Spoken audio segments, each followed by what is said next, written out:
is a construction tech platform providing services to construction companies and developers. Basically, an IoT system, including software and hardware, for to serve a big industry, which is the construction industry.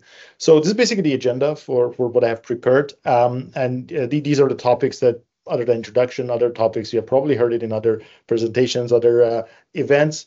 But I want to make it like more of an experience sharing exercise. So I'm going to share my experience with you guys of what we did, how it worked, what didn't work, do's and don'ts of like any of these topics, basically, where we can make mistakes, how we can learn from mistakes and improve. Because at the end of the day, a startup is a journey, and it takes a lot of time and efforts to get it done as a step by step. So a little bit of background about Brickeye. So as I mentioned, it's a construction tech platform. You can look at Brickeye as an equivalent of a smart home system, but in a construction sites.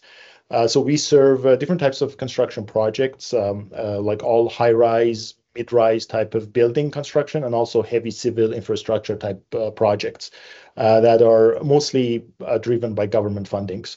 And it's basically a smart system that is placed in a construction site. It generates data from sensors and IoT devices, and the data is captured in the cloud system, and our software runs analytics, and then we drive metrics around productivity, efficiency, risk, and many other factors that are important to our customers. The company started about 10 years ago, but we really didn't launch the company from a business standpoint until 2017. That was around the time that we raised really capital to basically run the company and scale the company. And we currently, we have customers globally. Majority of our customers obviously in North America, but we do business across the world, like Middle East, Europe, a little bit around the Asia market. And our head office is in Toronto, with offices in Vancouver, and also in the state of Tennessee for our US operations. And we have, like many other startups, we've raised capital through venture capitals, angel investors. It has been a journey. I'm going to share with you some stories of like how we did it, and what as a founder you need to be careful of when you raise capital and go through the journey. And just one slide out about the product. Is basically the product is a software plus hardware. So software side of it is basically a cloud application layer that generates data and metrics and insights and analytics. And the hardware side of it are basically the hardware and the sensors and the IoT infrastructure, networks, and anything that enables the collection of data from sensors to the cloud. And one thing that we built in the company from an expertise standpoint was the ruggedness of our product for harsh environment applications. So the company has always been serving environments that are not really friendly environments. We call them harsh environments, construction sites, remote locations, areas that are very difficult to have accessibility, difficult to set up a reliable system. And we call them harsh environments. So that has been the company's tagline for quite some time, like platforms for harsh environments. So that was the expertise that we built in the company. Just a little bit of background. The company started as a hardware company. Again, that goes back to the founder's background. All the three founders, it was mentioned at the beginning of the introduction, myself and two of my co-founders, three of us, we all have hardware background. And then we started a company as a sensor company. But as you evolve, you realize that, okay, like if you want to be a scaling company, you really need to add that added value, because hardware at the end of the day is commoditized. So that's basically where the software layer of our platform comes in and becomes really a platform company. So a little bit of a story behind Brickeye in terms of like the journey. So we started working with Altitude Accelerator in 2015. At that time, the company was just three of us. We had a 3 by 3 feet by 3 feet office in the campus at Waterloo, and we used to drive a lot between Waterloo and Mississauga. At that time, Altitude was in Mississauga, Winston Churchill and Queen Elizabeth at the intersection. And I got an interview from one of the advisors. Then he liked the company, and then we started working with the Altitude Accelerator. And that was kind of like the turning point for us, because at that time, again, the company started as a hardware company. Really, when we went to different accelerators and different centers, everyone was looking at us as like a hardware company. It was so difficult to really understand hardware from a venture capital standpoint, from investment standpoint, and we got a lot of rejections. But Altitude was unique in that sense. I mean, they accepted us. And then we started working with the advisors there. And I mean, some of the advisors that was mentioned at the beginning, I mean, I worked very closely with Jeff, and I highly recommend you guys just work with him on anything financials. I mean, I learned a lot from financial planning and strategy from Jeff, and I'm now a close friend with him. I mean, I meet him quite often these days. So I highly recommend you work with Jeff. I mean, unfortunately, I don't know the other two advisors. I mean, I've met them very briefly, but from a sharing experiences standpoint, I don't want to discredit anybody else in that. But that's what I wanted to mention, that Jeff has been great asset, great resource for the company to help us grow our business. So after about a year and a half working at the Altitude Accelerator, we were introduced to investors. We used to do a lot of pitches to the at the Accelerator at the Altitude Accelerator at that time, and we met our first investor, Green Sky Capital, through those presentations, and we were able to raise our first round of capital around end of 2016, early 2017. It was two tranches. That's why it's just two circles here. But we did a shy of like $1 million, and that was basically a turning point for the company because you have enough capital. We had a customer at that time, and we were able to basically just build the business. And after that has been basically a startup journey. After 2 years, I mean, as you scale, we started looking into Series A. 2018, we closed a decent-sized Series A led by one of the major investors in Canada, Bright Spark Ventures.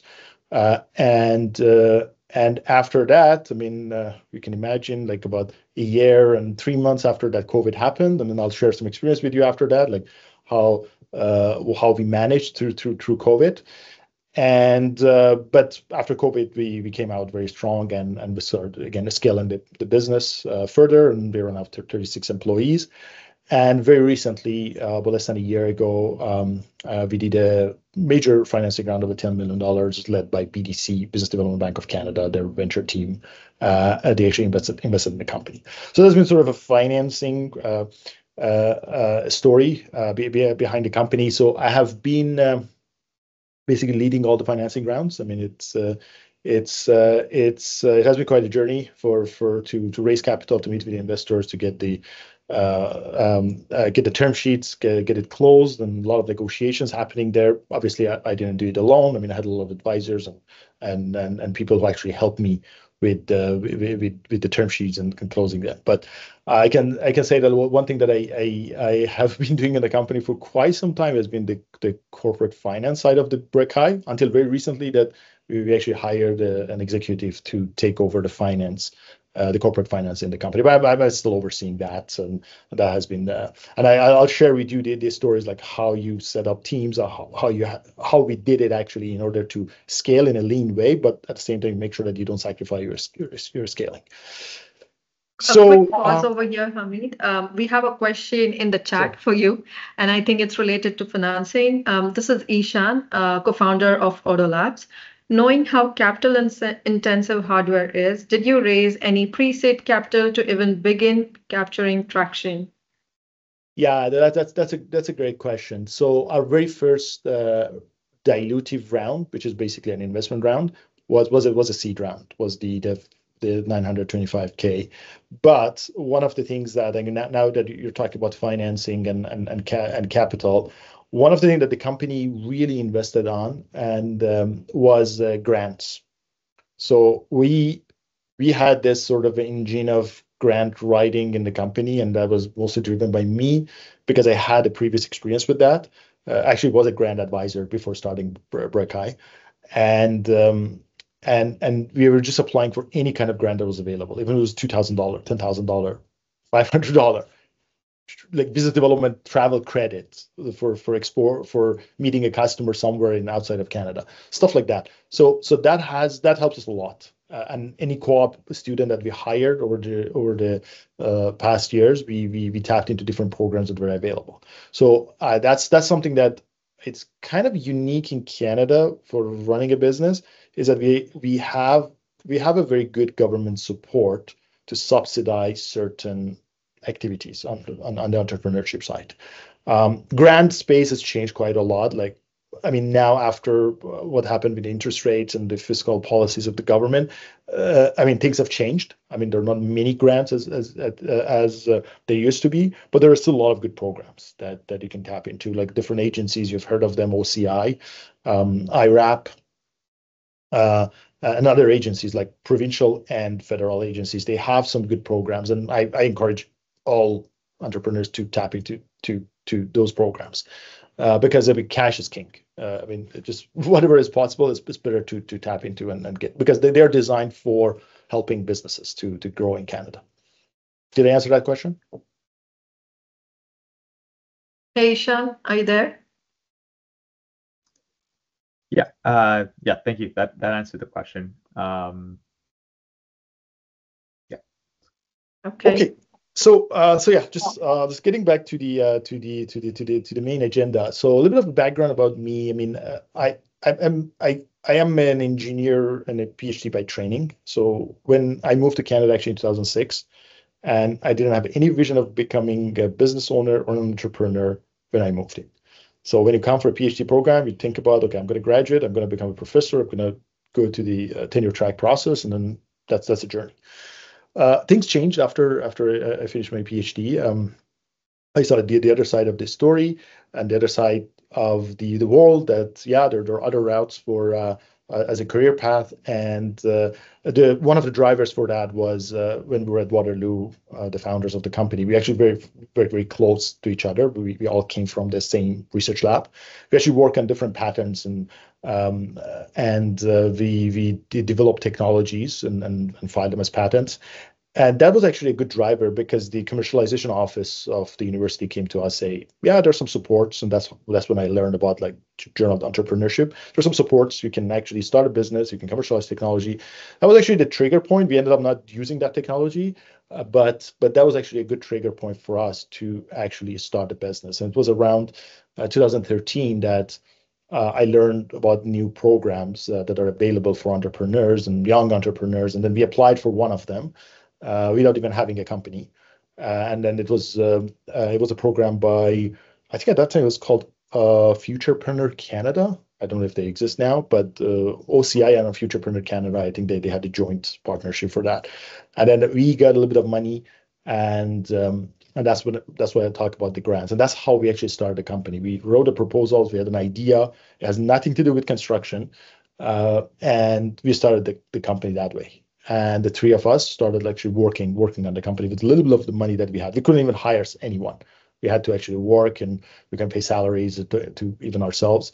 But that money just we used it to actually start the business. So when I go back to the early days, so one of the things that I can tell you that we didn't do it right, and anytime I give an advice to any entrepreneur or a startup, is that you need to go through what's called a customer development process. And this is not invented by me, or this is actually from a book that I'll share with you at the end of the presentation. It's by Steve Blank. It's called a Startup Owner's User Manual.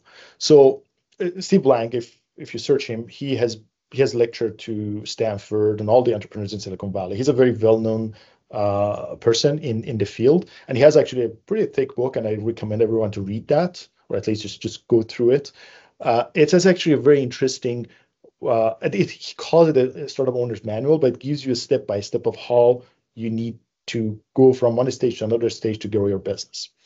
So we didn't exactly follow this, but because of that, we had to do a lot of pivots. But we ended up like figuring this out, and then when we did it this way, it worked pretty well. So when you look at like a journey from how a startup is created, or a founder starts a startup is that you have a vision. okay, I want to do this. I have this idea. And at the end of the day, is a hypothesis. You think that by building this product, you can serve this market and you can start a business. And there are different sort of products and markets. You can either enter a new market and resegment the market, or you can actually build a new market. But there are different ways of doing that. But at the end of the day, is you build a business by a product and an offering to solve a problem to scale the business.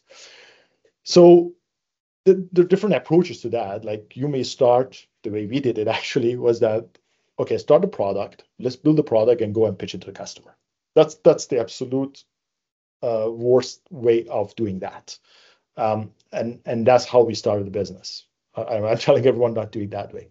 So we had an assumption that we're going to sell this IoT system that we had to an oil and gas industry without knowing anything about the oil and gas industry. Okay, we're going to be a sensor, an IoT system in an oil well that is going to monitor the temperature of the oil well and is going to give some metrics to the oil producing companies.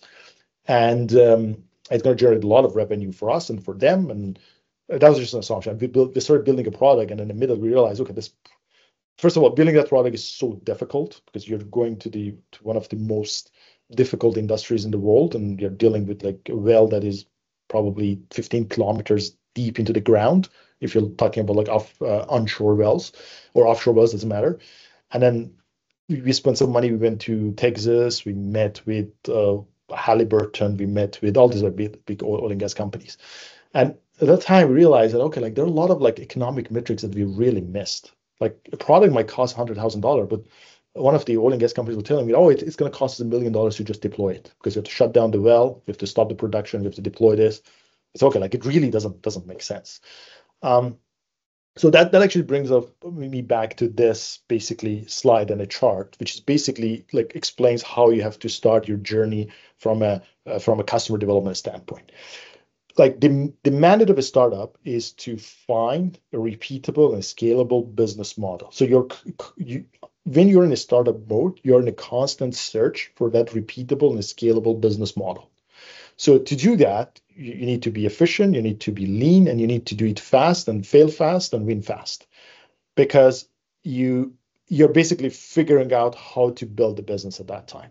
So that's why it has been divided into 4 stages. On this, when you're in the search stage, there are 2 stages: the customer discovery and customer validation. So customer discovery is as a founder, you have a vision, and then you think that your vision can solve the problem. So you basically deep dive into understand the problem. You don't jump into product development at that time. You basically try to understand, okay, is it a real problem?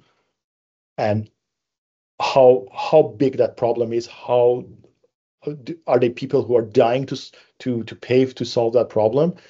And what's the economics of that problem? So they may sound like a cliche. Everyone talks about that, but that's really the fundamentals of running a business. So you really need to solve a problem that's big enough for any business that you look at it, regardless if it's a venture-backed business or a small family-owned business. So at the end of the day, you have to solve a problem. And then you build a lot of hypotheses around that. Okay, the problem exists. Okay, these are the product features that I need. And then you start just mock up something. You build a sort of what we call like an MVP, minimum viable product, and you start grabbing for your first customers. Your first customers is not like a customer that is gonna be like a 10-year customer for you. The first customer in literature, they're calling them early evangelists. These are the people who know that they have a problem. There are actually metrics for that, like criteria for that. There are people who know they have a problem. They have tried to solve that problem, and they couldn't solve the problem, and they're ready to try something new. So this is actually an excellent example of an early evangelist. So you basically go to them, and then you present yourself. You have to be very transparent. You're a startup. You're solving this problem, and you try to work with that customer, either as a pilot or get insight, get as much information as possible.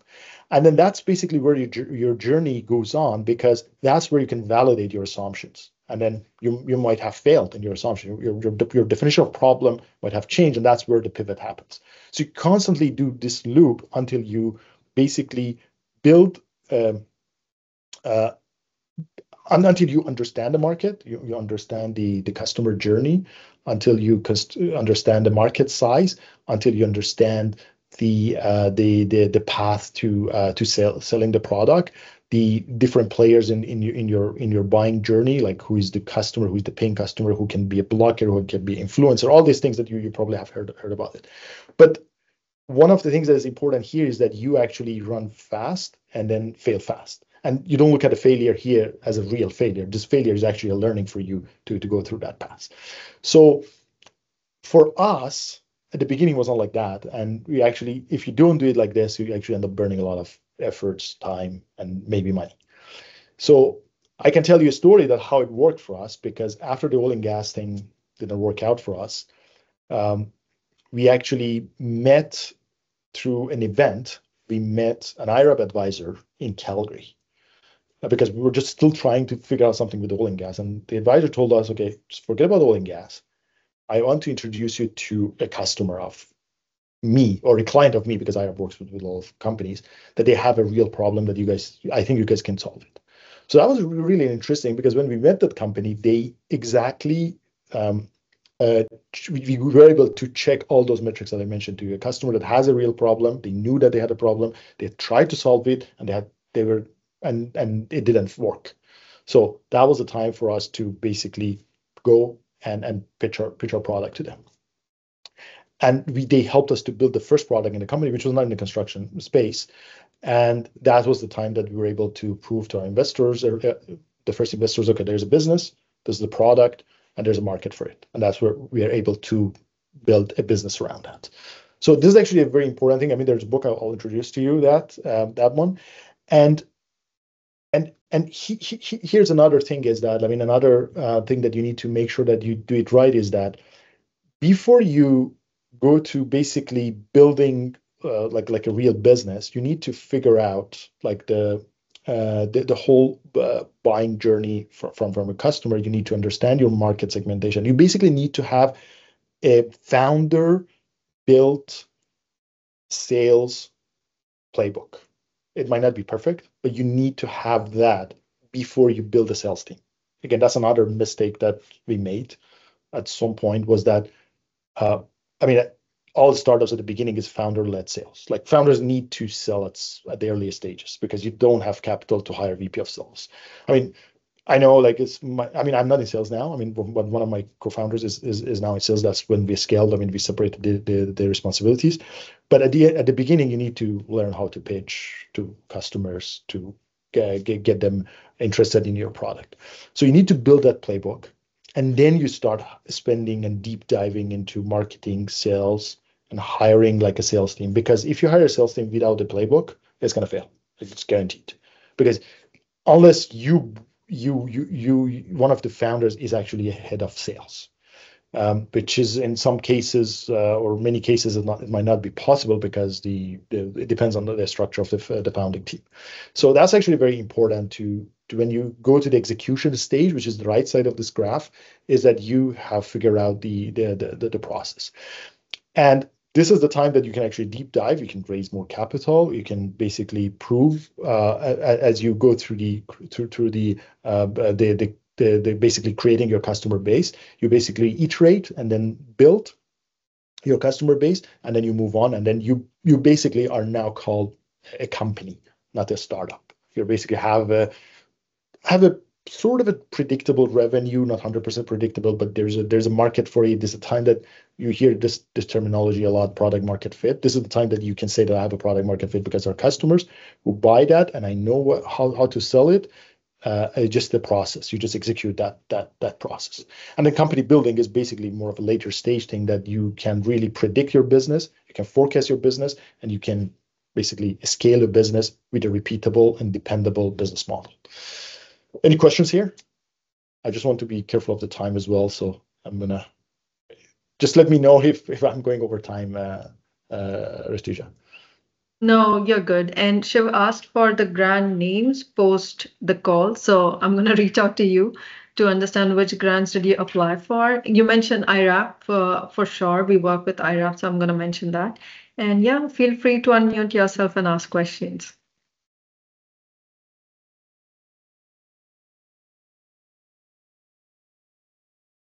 Okay, Yeah, I I can just got a see. quick question. Mhm. Oh, go ahead. Yeah, go ahead. Go ahead, Shiv, and then Rao. Yeah. So Hamid, thank you for this. This is amazing. So one of the things we are also trying to do. So we are an AI startup where we are building AI solutions for procurement and supply chain. And when we actually go and interact with customers, one of the things we are sensing is they all know that AI is going to be helpful to them. But one of the areas they find challenging is to find that specific place to start, right? Play a little problem to solve. And sometimes they don't realize they have a problem. Have you had such scenarios before where, I think you touched upon that a little bit where you said that customer has a process in place, has something in place, but may not be realizing that they are going through the pain. Have you had that situation? How did you navigate that? Oh yeah, many times, many times. So let me tell you a story. One of our products is actually a sensor that's placed in the concrete. So I don't know how much you're familiar with the concrete. But concrete is basically trucks come in, they pour the concrete, and it's like a slushy liquid. So we actually put our sensors, and it basically monitors some metrics in the concrete, and then you can actually drive a lot of value. And it's in all the standards. All the construction standards has had this, not the sensor aspect of it, but the monitoring aspect of it for a while. And then we were pitching to a builder in Toronto, and then he was telling us, oh, yeah, I can actually tell how this concrete is behaving by just listening to a hammer that I have and just hitting on the concrete. You can imagine how that looks like. Like you feel that like all the education you have had is it doesn't matter at this time. This happens. So there are different strategies to handle that. You really need to show them like the value. But okay, if you end up not seeing that they're moving, you can go to the next customer. Just leave them for now until you prove it to 2 or 3 of their competitors, and then you can come back and tell them, hey, because your competitor A, B, and C has signed up to our product, you wanted to do that. So that works a lot. There's sort of this concept of it's very similar to chain reaction, but reality is that you just need to build the momentum with people who are ready to try your product.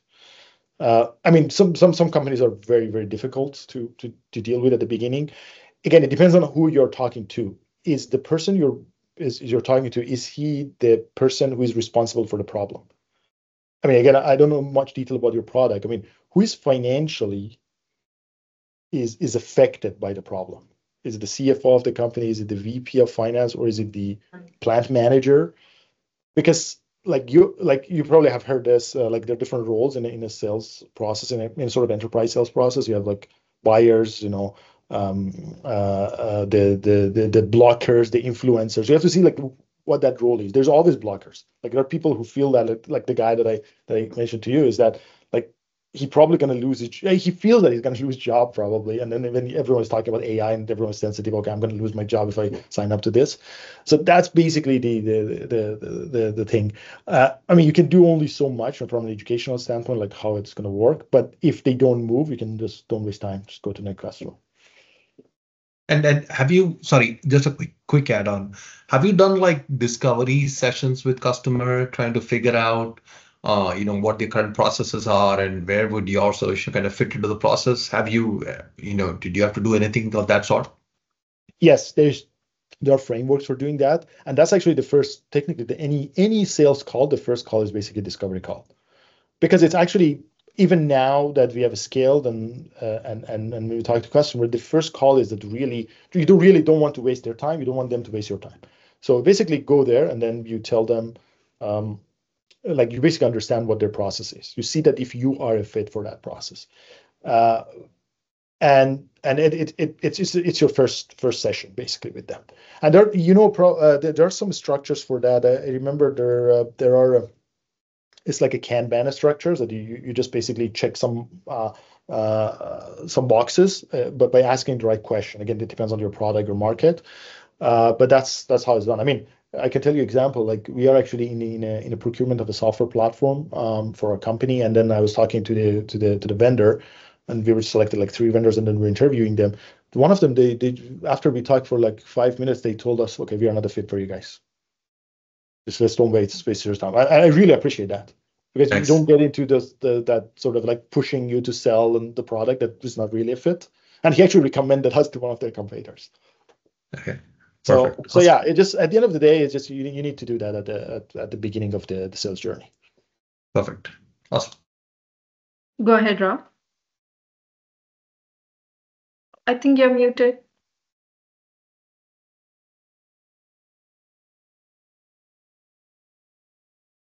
No, you're still muted.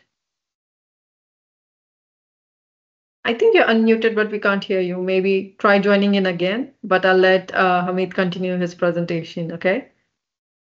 Perfect. Okay, so the next topic is actually very important as you start building your business, and probably after you raise a little of money or after you have some initial sales and you have some cash to build your team, is the hiring aspect of it.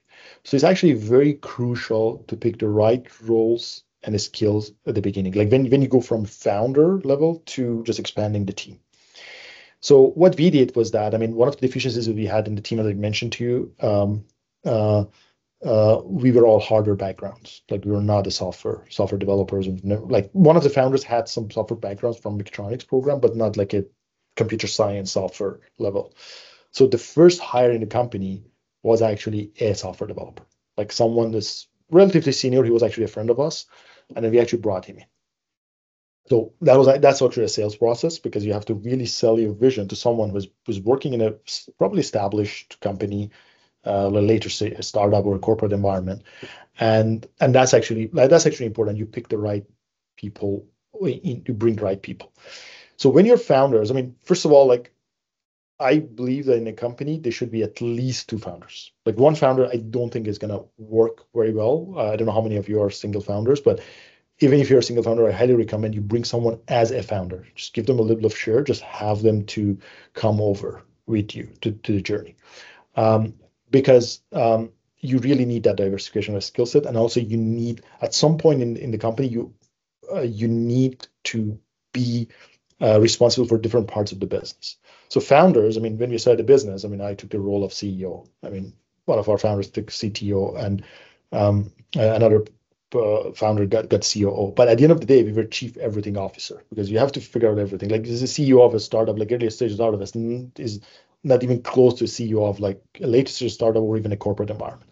So you do everything at the beginning, but you need to find the gaps that you have, and then bring the people who can fill those gaps. So that's actually a very, very key thing in picking employees. One thing that is important is that, and again, this is something that you need to figure it out when you hire people, when you interview them. At each stage of a company, as I said, is a journey. You need to people that fit that stage of the company. As an example, a startup, even when you're in the search stage, even this earliest stage of the execution, is a chaotic environment with lots of uncertainty. So you really need people who can operate in those environments. They're great people who work in the stable companies. They excel, they flourish, but they might not be a fit for a company, for a startup company. That everything is unstable. You're doing trial and error. You do all these like pivots. You need to really change your product strategy in 2 weeks, because you've made an assumption. Now it doesn't work, and now I have to do another thing. So you really need people who are agile and can operate that way. So that's actually extremely important to pick the right. There's a concept called the right person for the right seat. I mean, someone might be the right person but not be in the right seat, because the startup might not be a fit for that person. So you need to have to make sure it's the right person for the right seat, because you have to sell their vision to them. And also, like after you raise your capital, when you build a team and you become like 10 people plus, you really need to think about like how you retain employees. I mean, what sort of benefits I have to offer, because you're limited by cash. Your investors are putting a lot of pressure on you. Okay, you need to be capital efficient, all these things. So that's also like a different strategy around that. You can probably use like stock options as an incentive for that. Job satisfaction is another thing. You should appreciate people in different ways from a job satisfaction, and then making really a fun environment, because you're really, I mean, even us, like today, we are competing with like corporate environments, like in Toronto, for example, like people will just get hired by Google, by like all the like blue chip companies. They have offices in Toronto. Like they can easily go work for Google, they can work for Amazon, for other companies. We really need to have like a strategy that's fit for your company at that stage in order to retain employees and also attract employees. I can tell you that a lot of people who love working in chaotic environments. They love that uncertainty because there's a learning aspect to that too. I mean, you may work in a corporate environment, you're always doing a routine job, you run the project, everything is managed. I mean, you're just executing, but sometimes you're looking for a challenge. You want just to learn more. There are people who are like that. The other sort of a concept here that you probably have heard of it is a company culture. Again, it's a very ambiguous thing still to me, just to be honest with you. But what my definition of the company culture is that the company cultures are the people who are there. So, I mean, defining and writing policies around company cultures, that doesn't really work. So you really need, when you build a team, you really need to build a team with that culture that comes from founders, obviously, but the people basically build that company culture. When you build an environment that is friendly, that is cooperative, that is rewarding, and that's basically the environment that you can call it like a company culture. Again, different stages of the company are different from a culture standpoint, but that's something that I would like to mention because we hear that a lot. I mean, I've heard it like a lot of time with what's your company culture and stuff like that. But at the end of the day, what I learned is that company culture are the people.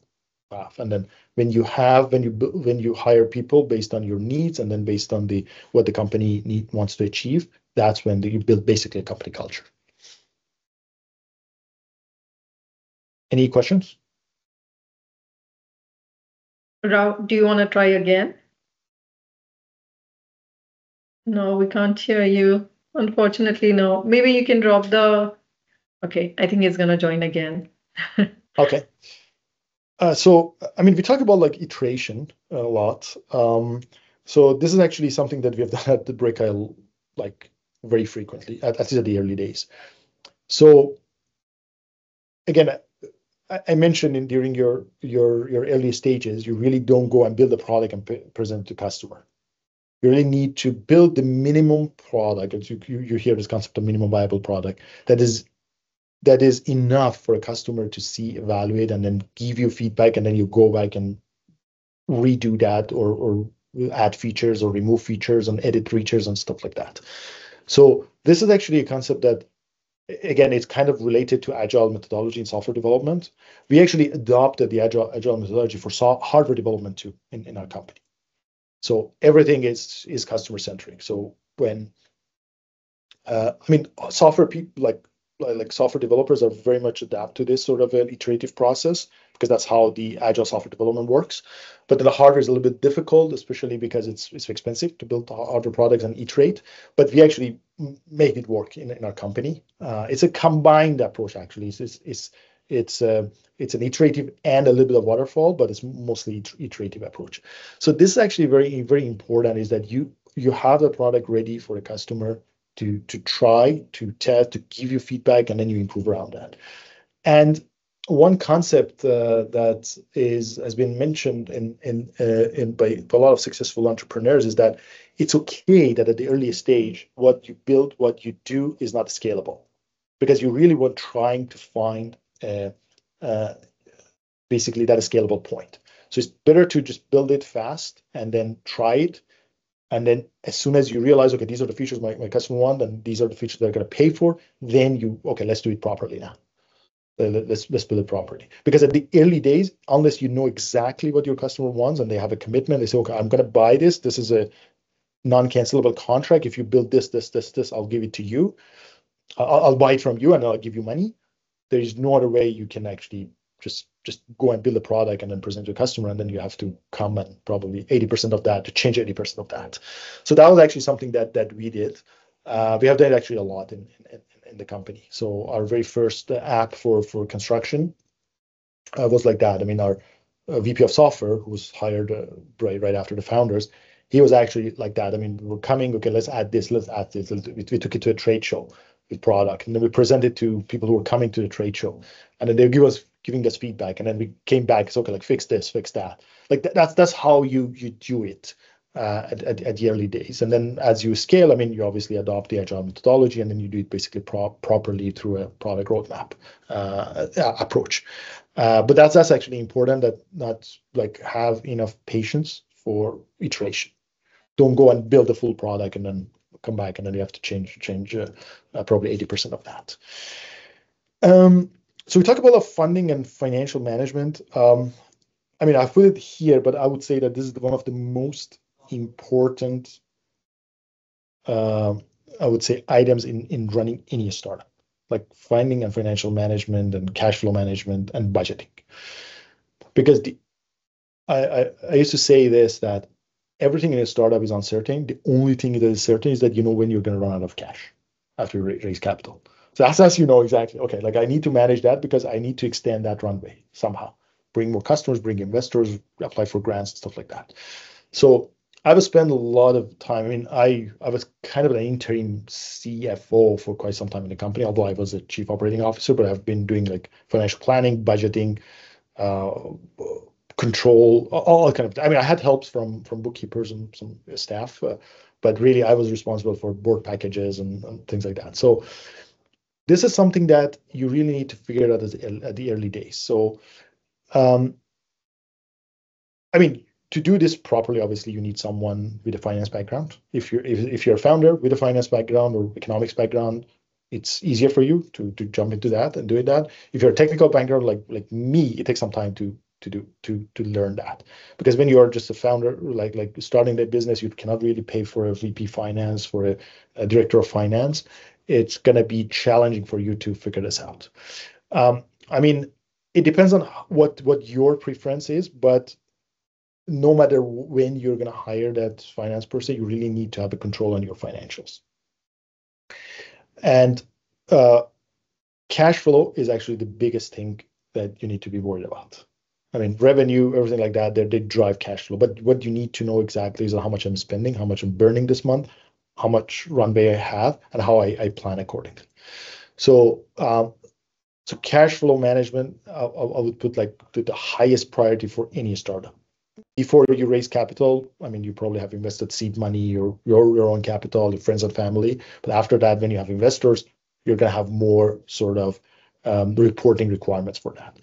At some point, you have to decide to hire the finance person. I mean, in our company, we did it a little bit late because of I mean, I was able to manage it to Series A point and then post Series A, actually. But at some point, after you are required to do audited financial statements and things like that, you really need to hire someone. But as a founder, you need to have a basic, and a little bit more than actually basic, knowledge of the accounting, cash flow management, and financial planning. And that's not actually difficult to learn. So there are a lot of resources you can actually use. If you're part of the Altitude Accelerator, I think Jeff, I worked with Jeff, actually. I learned from Jeff when we started the business. But that's something that you need to have, like a cash flow management. You can start with Excel or Google Sheet or whatever, something like that. But you really need to have like a plan there, because that's actually extremely important. There's a typo here, actually. The second line, it should be dilutive, not non-dilutive. So non-dilutive, we talk about that loans, subsidies, grants, and it basically doesn't affect your share structure, your cap table. But dilutive is any sort of a share offering, venture capital, angel investment, and that's also something that again, that this is actually a driver for you to have a proper financial. Is that with any investment round that you go, you're required to have a forecast. And we all know that these forecasts are not 100% accurate. They're like error margins probably are like 60%, 70%. But you need to have that, because you need to start from somewhere. Investors know that. They know that they're investing in an early stage company. These forecasts are not accurate. A lot of things are not considered in them. But as you scale your business, you become better at forecasting. You have more customers. You have a repeatable business model, and you can scale that way. So that's actually important. Another, like, I've done a lot of financing rounds, and I can talk about an hour about like what you should do in a financing round, what you should be careful, how you structure a round, like what is, again, I don't know if you have time today, but I'll be happy to chat offline about that if you guys have any questions about that. But there are millions of ways of just setting up a like a financing structure, and is not all of it is valuation. Actually, a lot of people say, "Oh, I want this valuation," but the details of that financing is actually important than more than the valuation. Valuation is important. It doesn't say that it's not important, but there might be some terms in the financing round that you will realize that if you didn't have those terms with a lower valuation, you would be better off. So there are a lot of like details there, and especially when it comes to venture capital. I mean, angel investment is simpler, but when it comes to venture capital, it's actually very like that's something that you, again, as a founder, you need to learn that. You need to know how venture capital works, what's the impact of these terms in a venture capital term sheet, how it's going to impact you as a common shareholder, because founders are common shareholders in 99% of all these deals, and you're always at the lower sort of tier in terms of the share class. And this is actually very important. There's some math behind it. Isn't, again, nothing is rocket science. It's basically for you to have an understanding of like how it works and when would be the right time to raise capital, what should be your capital raise plan, and how much you are ready to give up from a dilution standpoint to get that capital, and how it's going to impact the company from a growth standpoint. So a lot of things to consider. But something to just as a general rule of thumb is that in Canada, it's actually very difficult to raise capital without having if you go just with an idea. So you really need to figure out your customer journey. You need to be like at the later stage of that search stage that I mentioned to you. I mean, I participate in angel investment, Brampton Angel Group, actually. I'm part of that, and then we hear that a lot. I mean, a lot of companies come and pitch to us. That's general sort of sentiment there is that you really need to have at least a semi-proven business that can scale there. I'm not sure about Silicon Valley. I don't have information about there, but it used to be like, okay, like I'm coming from Stanford, I have this idea, give me like $400,000, I'm going to build a product. Like, I mean, generally American investors are more risk takers than Canadians. That's just a general like behavior, but we see that. But overall, you really need to figure out that customer journey, at least at the earliest stage. I mean, it's okay if you want to pivot after that. Again, early stage investors completely understand that, but you really need to have some foundations there. Perfect. Any questions? Yeah, I was just gonna go to the audience because we have 5 minutes, and I'm pretty sure Rav has a question he hasn't asked yet. So go ahead, Rav. Can you hear me okay now? Okay. Yes. So perfect. Thank you. Finally, I figured out. I apologize. Thank you, Hamid and Rituja, for this amazing resource and sessions for us. I'm the founder and CEO of a dual startup, Hamid. It's a retirehow.com and travelglobal.ca. What I'm trying to solve for is there is a huge gap in the retirement planning industry. After working 26 years with 3 major Canadian banks, that's exactly what I found. And it's not what me saying, it's Canada Pension Plan Investment Board and Goldman Sachs and companies like big institutions are doing the survey in the public interest every 3 months, and repeatedly it's being said is up to 67% of Canadians are concerned about how they can sustain their standard of living. So I come up with a solution, just like we can export or we can manufacture the products in cheaper economies and bring back with an added value here. And I figured, why can't we do the same thing, export our cost of living temporarily, 6 months at a time, because we have harsh winters. Retirees does not need to stay here. They can actually escape. There is already 480,000 people leaving the country anyway during winter months. I thought I could bring a value here for all involved. And so customers, I was impressed. Actually, I wanted to figure out, you presented customer development journey, the chart. The discovery is already done over the 26 years with me, right? I don't have to really figure out a customer now, a new customer, but how do I get that first customer to take the journey without investing a lot, right? You know, because I want to do the product market fit, right? So now I'm ready with a basic technology to connect the both dots, right? To integrate retirement and travel. I want to start that basically in India and Canada to begin with. And eventually, you know, I wanted to expand this globally, one community at a time. But how do I take this journey? One customer, it's not I'm selling a product, but I have to take the customer out of the country and experience that the whole thing, whether it be 15 days or a month or 2 months. So that's what my question. I know it's a complex question. Yeah, no, thanks for sharing that. Again, based on the information that you shared, again, that the travel and hospitality is not really my expertise, but there are a lot of like common sort of commonalities between these areas, like the different businesses. So, I mean, apparently you have figured out the problem. So you know that problem is there. There's a lot of surveys there. Like you have basically the sort of a knowledge from your previous work experience that that's a problem. So you really need to figure out if the customers are now ready to pay to solve that problem. So you really need to have those what I call the early evangelists that they notice. I mean, they have been, let's say, retired from a bank or from a government. They're getting a X amount of dollar each month, but they know that it's difficult to live, and everyone is complaining about the harsh winter, especially when you're old. Now you need to have these people who are ready to take a risk because they have to spend money still, but less money to live in another country that is cheaper. So now it's basically you need to figure out like what your offering is. Are you offering them just a good weather, or are you offering them a same level quality of life?